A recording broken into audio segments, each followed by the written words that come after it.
കുംഭമേളയ്ക്കിടെ സാമൂഹിക മാധ്യമങ്ങളിൽ വൈറലായ മൊണാലിസ എന്ന പെൺകുട്ടി കോഴിക്കോട് വരുന്നു. ഫെബ്രുവരി 14-ന് കോഴിക്കോട് ചെമ്മണ്ണൂരിലാണ് ഇവരെത്തുന്ന വിവരം ബോബി ചെമ്മണ്ണൂർ തന്നെയാണ് വീഡിയോയിലൂടെ അറിയിച്ചത്. മഹാകുംഭമേളയ്ക്കിടെ ഏവരുടെയും കണ്ണുടക്കിയ മൊണാലിസ എന്ന പെൺകുട്ടിയാണ് കോഴിക്കോട് ചെമ്മണ്ണൂരിലെത്തുന്നത്. താൻ ബോബി ചെമ്മണ്ണൂരിനൊപ്പം കേരളത്തിലേക്ക് എത്തുമെന്ന് മൊണാലിസ പറയുന്ന വീഡിയോ ബോബി ചെമ്മണ്ണൂർ പങ്കുവച്ചു. വീഡിയോയ്ക്ക് താഴെ നിരവധി പേരാണ് കമന്റുമായി എത്തിയത്. ആരെയും ആകർഷിക്കുന്ന ചാരക്കണ്ണുകളും സുന്ദരമായ ചിരിയുമാണ് മധ്യപ്രദേശിലെ ഇൻഡോർ സ്വദേശിയായ മാലവിൽപ്പനക്കാരിയായ മൊണാലിസ എന്ന മോണി ബോസ്ലിയെ സാമൂഹിക മാധ്യമങ്ങളിൽ വൈറലാക്കിയത്. മധ്യപ്രദേശിലെ ഇൻഡോർ സ്വദേശിനിയാണ് മൊണാലിസ.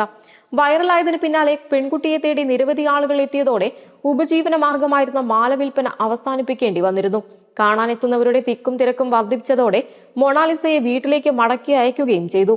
വീഡിയോയും ഫോട്ടോയും എടുക്കാൻ വരുന്നവരോട് ജീവിക്കാൻ അനുവദിക്കില്ലേ എന്നായിരുന്നു പെൺകുട്ടിയുടെ പ്രതികരണം. News desk Sedco news.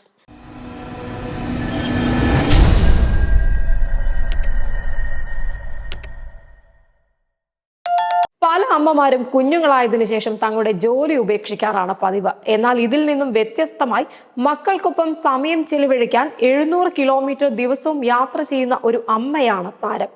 അതും വിമാനത്തിൽ. ആ സൂപ്പർ മമ്മിയെ ഒന്ന് പരിചയപ്പെടാം. മക്കൾക്കൊപ്പം സമയം ചെലവഴിക്കാൻ 700 കിലോമീറ്റർ ദിവസം യാത്ര ചെയ്യുന്ന അമ്മയാണ് ഇപ്പോൾ സൈബറിടത്തെ താരം. ഇന്ത്യൻ വംശജയായ റേച്ചൽ കൗർ മലേഷ്യൻ സംസ്ഥാനമായ പെനാങ്ങിലാണ് കുടുംബമായി താമസിക്കുന്നത്. മലേഷ്യയിലെ എയർ ഏഷ്യയുടെ ഫിനാൻസ് ഓപ്പറേഷൻസ് ഡിപ്പാർട്ട്മെന്റിൽ അസിസ്റ്റന്റ് മാനേജറാണ് റേച്ചൽ. എന്നും വിമാനത്തിലാണ് ഓഫീസിലേക്കുള്ള റേച്ചലിന്റെ യാത്ര.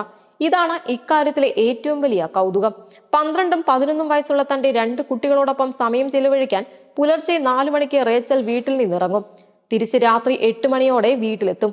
ക്വാലാലംപൂരിൽ ഒരു വീട് വാടകയ്ക്കെടുക്കുകയും ആഴ്ചയിലൊരിക്കൽ മാത്രം തന്റെ കുടുംബത്തെ സന്ദർശിച്ചിരുന്ന റേച്ചൽ 2024 മുതലാണ് ഓഫീസിലേക്ക് ദിവസവും വിമാനയാത്ര നടത്താൻ തീരുമാനിച്ചത്.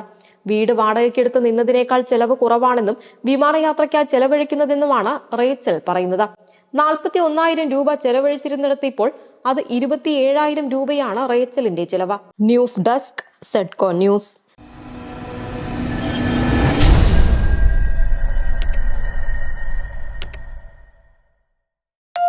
കുത്തിവെപ്പെടുക്കാൻ ഇനി പേടിക്കേണ്ട. സൂചി കുത്തിയതിന്റെ വേദനയില്ലാതെ മരുന്ന് ശരീരത്തിലെത്തിക്കുന്ന സിറിഞ്ച് കണ്ടുപിടിച്ചിട്ടുണ്ട്.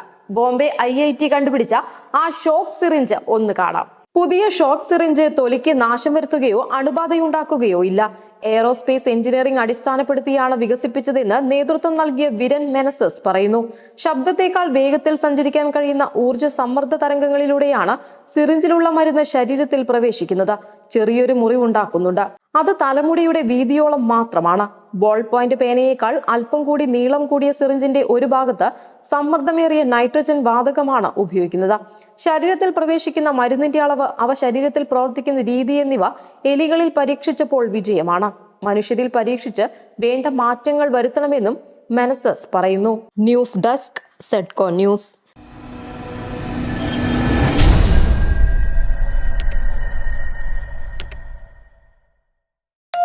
ബന്ദികളെ കൈമാറിയില്ലെങ്കിൽ വീണ്ടും യുദ്ധത്തിലേക്ക് നീങ്ങുമെന്ന മുന്നറിയിപ്പ് നൽകിയ ഇസ്രായേൽ പ്രധാനമന്ത്രി ബെഞ്ചമിൻ നെതന്യാഹു 9 പേരെ വിട്ടയക്കണമെന്നാണ് ആവശ്യം.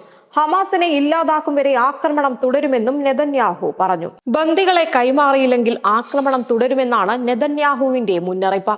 ഇസ്രയേലികളായ ബന്ദികളെ മോചിപ്പിക്കുന്നത് ഹമാസ് നിർത്തിവെച്ചിരുന്നു. ഇസ്രയേൽ വെടിനിർത്തൽ കരാർ ലംഘിച്ചുവെന്ന് ആരോപിച്ചായിരുന്നു ഹമാസിന്റെ നടപടി. നിലവിലെ പ്രശ്നങ്ങൾ പരിഹരിക്കാതെ ബന്ദി കൈമാറ്റത്തിനില്ലെന്നാണ് ഹമാസിന്റെ നിലപാട്. ഗാസയിലേക്കുള്ള മാനുഷിക സഹായം ഇസ്രായേൽ തടസ്സപ്പെടുത്തുന്നു എന്നാണ് ഹമാസിന്റെ പ്രധാന ആരോപണം. 3 ആഴ്ചയായി ഇസ്രയേൽ നിരന്തരം കരാർ ലംഘനം നടത്തുന്നുവെന്നും ഹമാസ് പറയുന്നു. എന്തിനും സജ്ജമായിരിക്കാൻ സൈന്യത്തിന് ഇസ്രായേൽ സർക്കാർ നിർദ്ദേശം നൽകിയിട്ടുണ്ട്. ഹമാസിന്റെ പ്രഖ്യാപനം വെടിനിർത്തൽ കരാറിന്റെ സമ്പൂർണ്ണ ലംഘനമാണെന്ന് ഇസ്രായേൽ പ്രതിരോധ മന്ത്രിയും പറഞ്ഞു. അതേസമയം ബന്ദികളെ കൈമാറാൻ ഹമാസ് തയ്യാറായില്ലെങ്കിൽ വെടിനിർത്തൽ അവസാനിപ്പിച്ച് യുദ്ധത്തിലേക്ക് നീങ്ങണമെന്ന് US പ്രസിഡന്റ് ട്രംപ് ആഹ്വാനം ചെയ്തതായും റിപ്പോർട്ടുകളുണ്ട്. ഗാസ അമേരിക്ക ഏറ്റെടുക്കുമെന്ന പ്രഖ്യാപനത്തിന് പിന്നാലെ ട്രംപ് കൂടുതൽ വിശദീകരണവുമായും രംഗത്തെത്തിയിട്ടുണ്ട്. ഗാസ അമേരിക്ക ഏറ്റെടുത്തു കഴിഞ്ഞാൽ പലസ്തീൻ ജനതയ്ക്ക് അവിടേക്ക് മടങ്ങാൻ അവകാശമുണ്ടാകില്ലെന്നാണ് ട്രംപ് വ്യക്തമാക്കിയത്.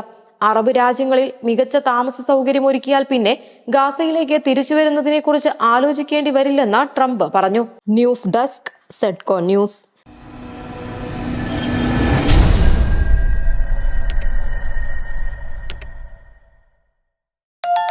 അനധികൃത കുടിയേറ്റക്കാരെ നാടുകടത്തി UK.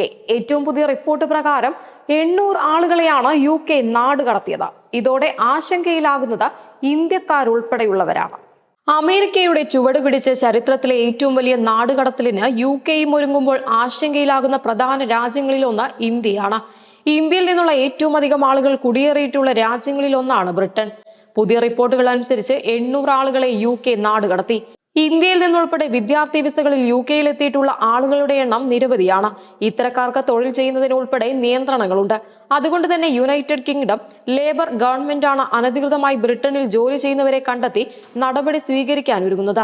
ഇതിന്റെ ഭാഗമായി ഇന്ത്യൻ റെസ്റ്റോറന്റുകൾ, നെയിൽ ബാറുകൾ, കടകൾ, കാർ വാഷിംഗ് കേന്ദ്രങ്ങൾ തുടങ്ങിയവയിൽ അനധികൃത ജോലി ചെയ്യുന്നവരെ കണ്ടെത്തുന്നതിനുള്ള പരിശോധനകൾ ആരംഭിച്ചു.